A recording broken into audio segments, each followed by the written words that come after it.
Hello everybody and welcome to JGod Gaming. In today's video I'm going to be talking about the top 5 changes to Black Ops 4. And the background gameplay is just Black Ops 3, nothing special. I didn't put too much time into that game. I wasn't that good at Call of Duty then, but I've come a long way as far as improving. So hopefully you enjoy the tips and tricks that I do provide on my channel and show that they actually do work.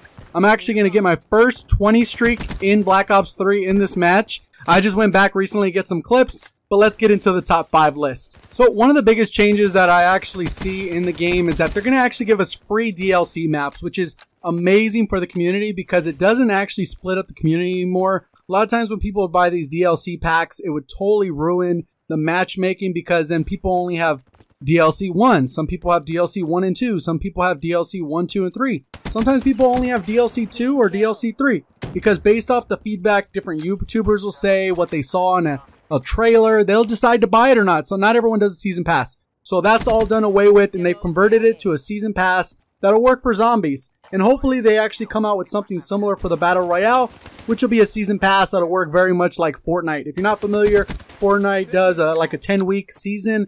Every season just cycles through. They add new content continually, and that is always a good thing. The downside with this is they got to make up that money somewhere. So expect there to be reasons to actually buy content in the game. So it's going to probably be a lot of different skins, probably a lot of other different things within the game that's actually going to be geared towards you actually spending money the same way Fortnite has gotten people addicted to buying skins and emotes and all this other craziness that's just all cosmetic. So look forward to that from this change. One of the other subtle things that was changed with Black Ops 4 is they've actually removed the opportunity for nade spam. If you're not familiar, they've actually changed it and labeled all R1 and right bumper on both of the controllers basically is going to be labeled for equipment.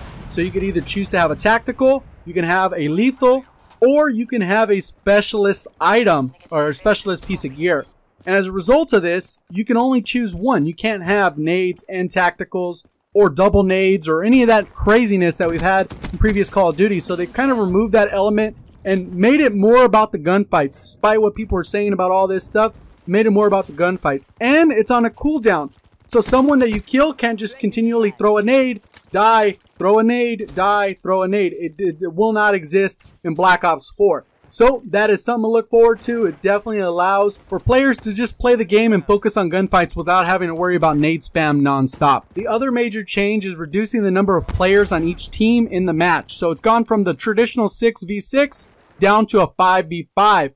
But based off a lot of the feedback I've actually heard and different ideas that different YouTubers put out about the event, they didn't really notice it was even 5v5 until someone pointed it out. So that means a lot of good things about map design, and it probably won't be as big an issue as a lot of people are saying it might be once it gets into pubs. We'll see how the map design lays out. I don't think this is a huge difference, but I think it does go in line with what they're trying to do because it makes it easier to develop maps. Because if you're designing maps for 5 versus 5, you don't need the maps to be as large, and then that means you can actually work on designing more content on a smaller scale instead of having maps like huge maps that you don't actually want to play because maybe it's hard to find people. So they're going to be kind of cutting that out. It will suck probably just for the map diversity because now we'll probably only have small medium maps. There won't be too many large maps. We'll see how that kind of plays out once the game launches. We only got to see 3 maps. Most of them are probably medium to small size. So we'll have to see if there's a larger map at launch. So the next thing I wanted to talk about ties into the actual Battle Royale, which is the final thing I'm going to be talking about. And that is this new health regeneration mechanic and increased health overall. One of the benefits of having 150 health versus 100 is it allows for more weapon diversity because they can modify the weapon numbers to make them actually so that you can die in 4 shots versus 5 versus 6. They can actually make weapons variables different, and then they can also make it so that when you get a headshot versus body shots, it'll actually be more rewarding when you land these headshots. So that's something to keep in mind, is that it's not the end of the world as far as the health change, because if enough people are saying the time to kill feels too long, then they could always just modify the weapon numbers, boost it up, and it'll feel like the same time to kill, but they get more diversity on how they can activate and modify those weapons. So that's something to be aware of. Definitely something to pay attention to see how they balance it. But right now, everyone thought that the time to kill was just a little long for Call of Duty. it will more than likely receive a change that will put it back to normal, but it'll allow for that weapon balancing, which is incredible.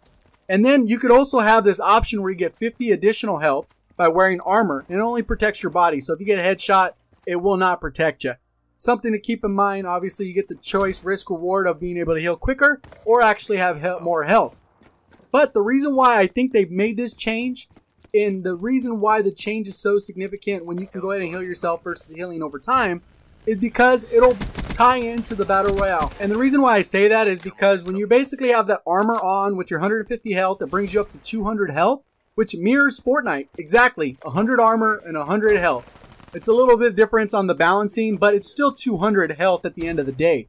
So keep that in mind, that that is a balance purpose that is probably geared towards the BR mode, and they've made it so you can't heal automatically, because maybe when you go into BR mode, you only have a limit of heals. Maybe you go ahead and pick them up off the floor the same way you can pick up bandages and shields in Fortnite.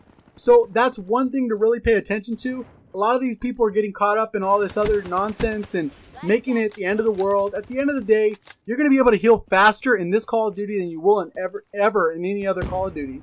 Ever. So you're going to be able to heal faster, which is a nice addition to the game. Especially coming from World War II, where it had one of the slowest healing times to date.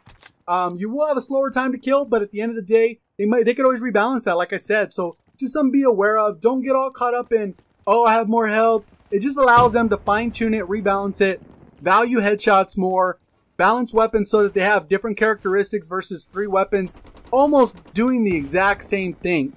You can actually have a little more creative freedom with the way they actually design the weapons. That's why all the weapons are going to have unique balancing factors. And what I mean by that is just because you pick the rifle class doesn't mean all of them are going to be able to attach suppressor or extended mag or rapid fire. They're going to have unique attachments that make it so that the guns can be very balanced, so that you don't just see one gun dominate the game. A lot of people are complaining, oh, I want overpowered guns or whatever. It doesn't matter. You don't need overpowered guns. If you're a good player, you're going to dominate the map regardless. So just become a better player, and then you don't have to worry about all this nonsense.